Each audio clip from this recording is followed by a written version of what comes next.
Hey everybody, welcome back to my channel, Brooklyn Style in Japan, where I review snacks and also interview people coming to Japan and staying for a short amount of time or longer about their time in Japan.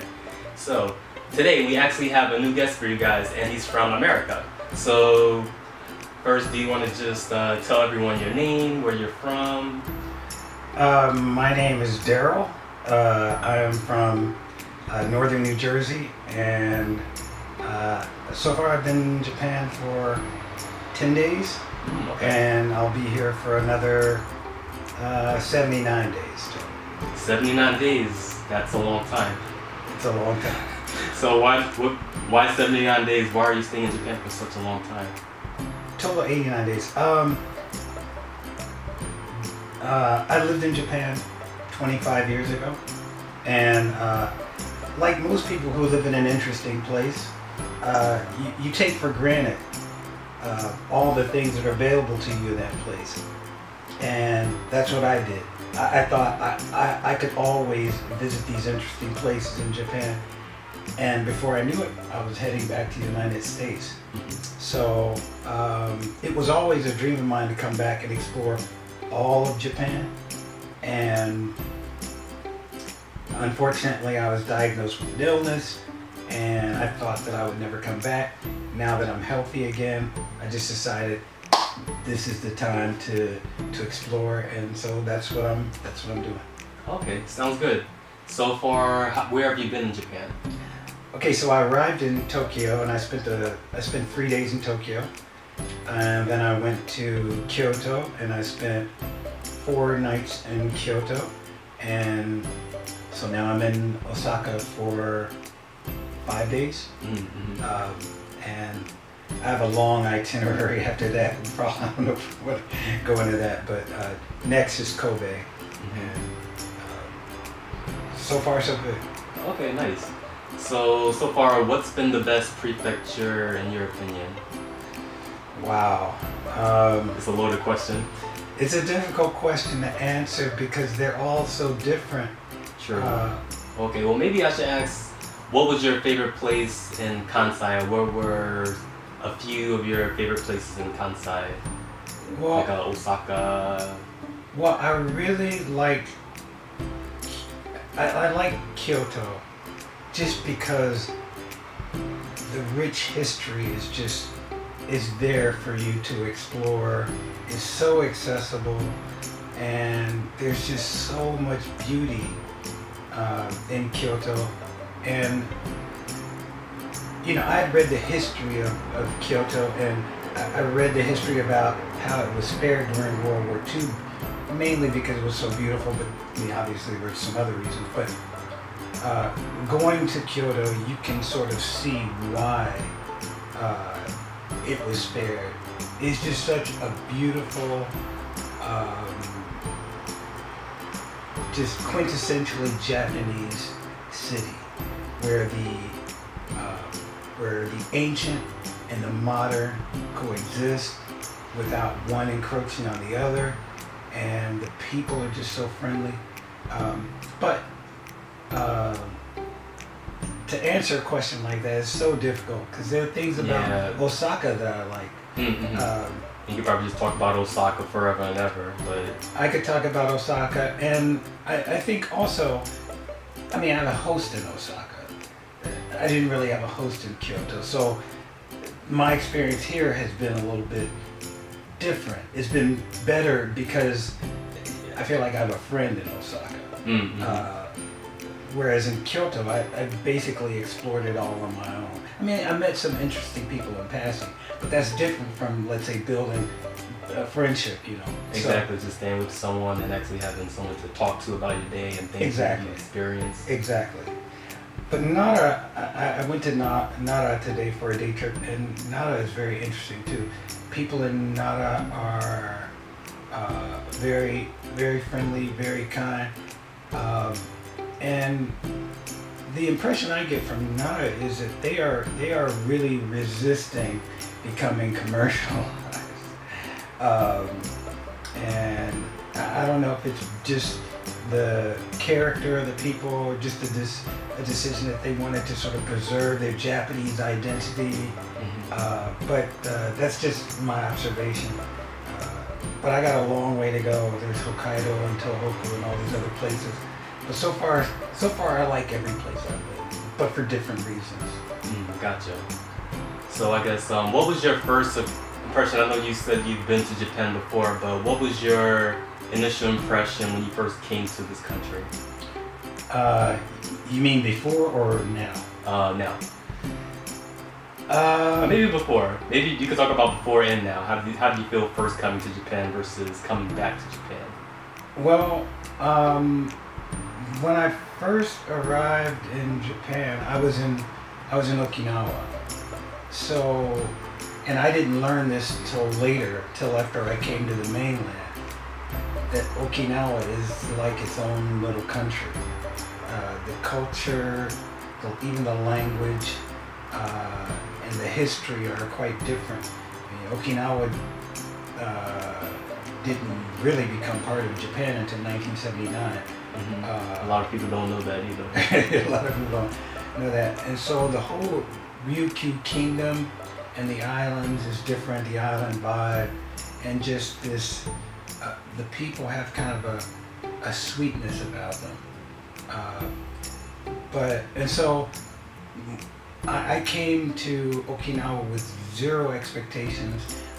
For all I knew, it was just a foreign country, and I actually came. I didn't come because I requested to live in Japan. I came because I was in the military, and it was my next station. I had a choice, I think, of Japan or Iceland, and I think I chose Japan, and I ended up falling in love with the country.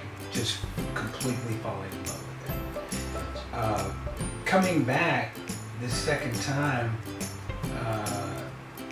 so much has changed in Japan. First of all, there are far more foreigners in Japan than I remember. And there's just such an influx of people from China, from Italy, from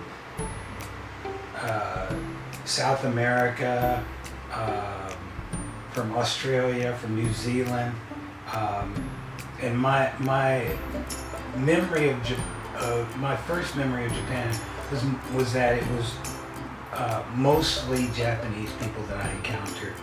Now, when I go to Osaka or Kyoto or Nara, I encounter actually more Chinese people than I do Japanese, and that's pretty much my impression. There's the other thing too is so many people speak multiple languages in Japan now.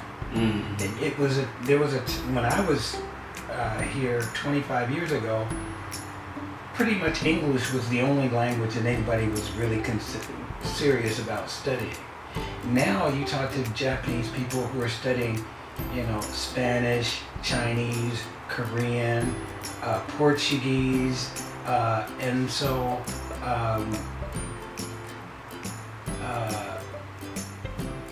when you're walking down the street, you're liable to hear any kind of language. So that I don't know if it's just that Japan is becoming more like international in its perception. I don't know if they're abandoning some of their Japanese identity. I don't know, but that's just an observation of mine. That more and more languages are being heard on the streets when you walk down the street. So. And I guess my last question for you would be, since you came here using couchsurfing, do you have any advice for other couchsurfers thinking about coming to Japan, or just anyone thinking about coming to Japan in general? Well, couchsurfing is definitely a way to go, but with some caveats. Obviously.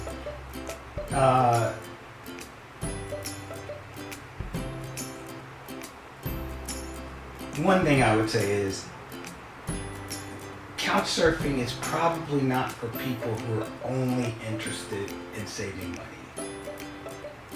I mean, if all you want to do is saving money, there are cheap alternatives. But, you know, as a couch surfer, there are all sorts of hosts. Some hosts want to really engage and they want to strike up a conversation, really get to know people. In fact, that may be their main reason for doing it. Mm-hmm. So if you are a person who's only interested in saving money and not engaging, you might find yourself having a missed experience. Yeah, exactly. So I would say couch surfers should have a good idea of why it is they're couch surfing as opposed to some other form of searching for some other form of housing. And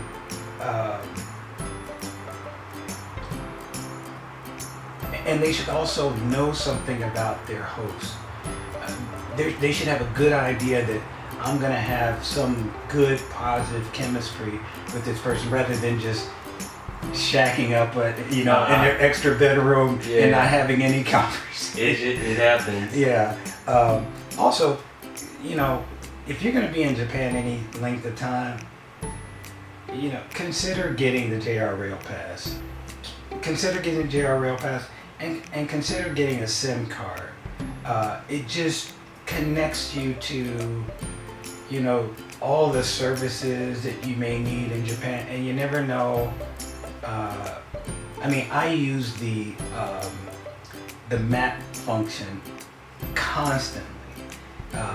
Especially if you're moving from city to city, you're not going to have time to know a city in 3 days. You're not going to have time to learn a city from like the back of your hand, and it's really not fair to put your host in a position where every time you want to go somewhere, they have to babysit you or walk you. If you should have some way of communicating with the outside world. So getting a SIM card, even if it's just a data only card, is a good way to go. That's just my. And learn a little Japanese. Yes, definitely. Even if it's not complicated phrases. Like a phrase book, just a couple of phrases. Thank you very much. Where is? Doko ni. Nani nani nani.